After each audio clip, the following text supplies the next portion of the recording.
Mm-hmm. That's how entrepreneurship is, right? That's how Yeah, life is, yeah, yeah. yep, So you have so many variables, like all of a sudden it's like, shoot, I don't have that safety net for you anymore. yeah, So now you also you have to learn everything, like you say, the SEO and everything. yep. So and you want to focus on what you're good at. But I guess you were just one man team, right? You didn't have a team that helped you. So I had employees from time to time. Okay. Um, the one of my kind of like blockages in life has always been like, and this is, I would imagine, excuse me, this is an issue with a lot of people in the military, especially when you've been in there for a long time. Is perfectionism. Okay.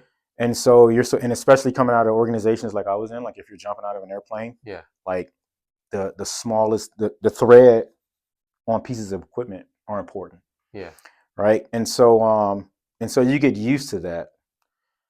And the times I did have employees, right? I had about 3 employees the entire time, um, throughout different time periods. Okay. And I was always more hard on them than I should have been, because I held myself to a Right. really high standard. And not thinking that these guys maybe not used to this level of Right. standard. And 110 degrees where the ground's 170 Yeah. degrees in June, You got to and be, yeah. in Las Vegas, outside doing somebody's car. And I had to learn that, like, oh, you can't. Some things you just have to. Like they Um, put it down, it's like, yeah, and I had to learn that because once again, in some of the units I was in, none of that was a factor. It was just right. like, okay, we have to. Here's the mission. The mission is the only thing that's important. Yeah. Everything else is secondary. And I kind of kept that mindset for a very Right. long time. The good part was, over time, I was able to see, and I would have employees kind of counsel me, like, "Hey, where am I wrong at? What am I Mm. doing wrong? We need Gotcha. breaks. Like, we Oh, can't okay. work 8, 9, 12 hours a day without no Makes, breaks, yeah. because you're not breaking. Because what'll happen is I'll give them breaks, but they won't want to take them because I'll never take breaks. So Right. as a leader, Yeah. they're gonna, I should know, like, hey, if I want them to do something, You also have I to do, have to yeah. do it as well too. And that takes time. I had to Yeah. learn a lot of that. But for the most part, I would say probably 60% of the time, it was just me by myself, just because of that Gotcha. perfectionism Yeah. in me to go, well, I'd rather just do it myself than to have to talk people through it, or, Yeah. be worried about it. So, especially when you're talking about, people's cars, like, for the most part, people care about 3 things the most: their family, their home, and their car.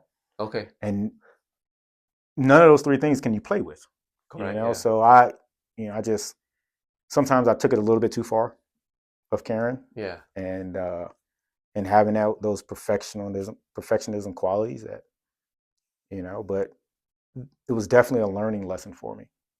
That's amazing because Yep. it sounds like it's also one of the biggest challenges, right? Hmm. Because of your transition from being military and to coming out in the real world.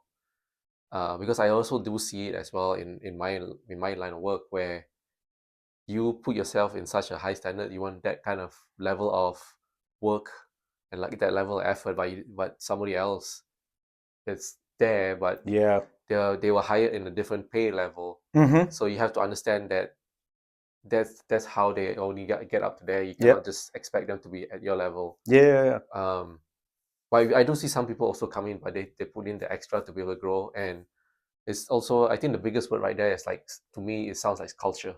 Hmm. You have to build a culture too. And it sounds that challenge, that you had a challenge and it was hard to build that, and the expectations as well. So Yeah.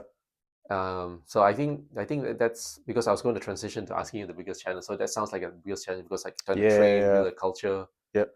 And were they these 3 people were always with you, or you always had to rotate? No, so in North Carolina, I had 2 Okay. um, younger guys, 18, 19 years old, Gotcha. Okay. and they were friends of the family. Oh, okay. Okay.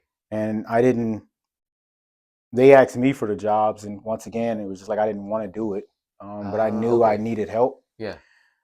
because in North Carolina, my business really, it kind of exploded Oh, overnight. wow. To be Okay. honest with you, like, I started off, and this is all like kind of documented on my Instagram, Okay. to be Yeah, I honest with remember you. you But I showing before. started Yeah. off with like doing a car for $75, and then I just did a car every day after that. Yeah. Just kept doing cars, and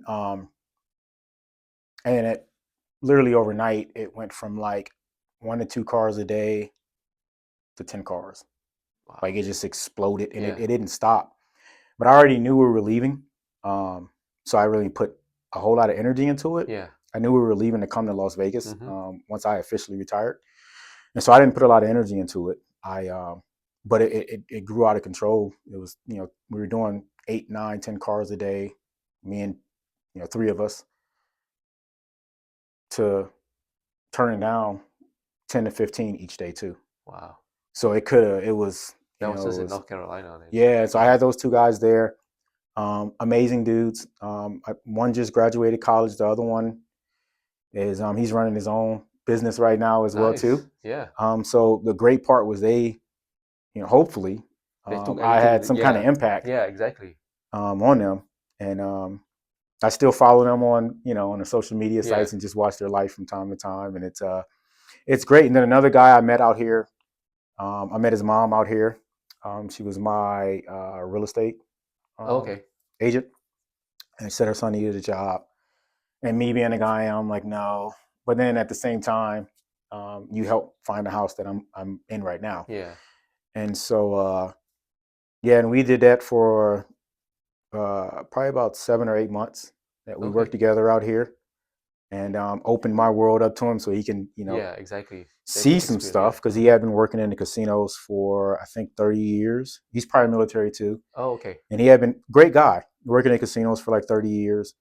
And he just wanted to see something different, and living in Las Vegas his entire life, besides Oh, his okay. military career. And it's Yeah. like he hasn't been in any of these neighborhoods like the Ridges or Red Rock or anything like that. Oh, I'm like, wow.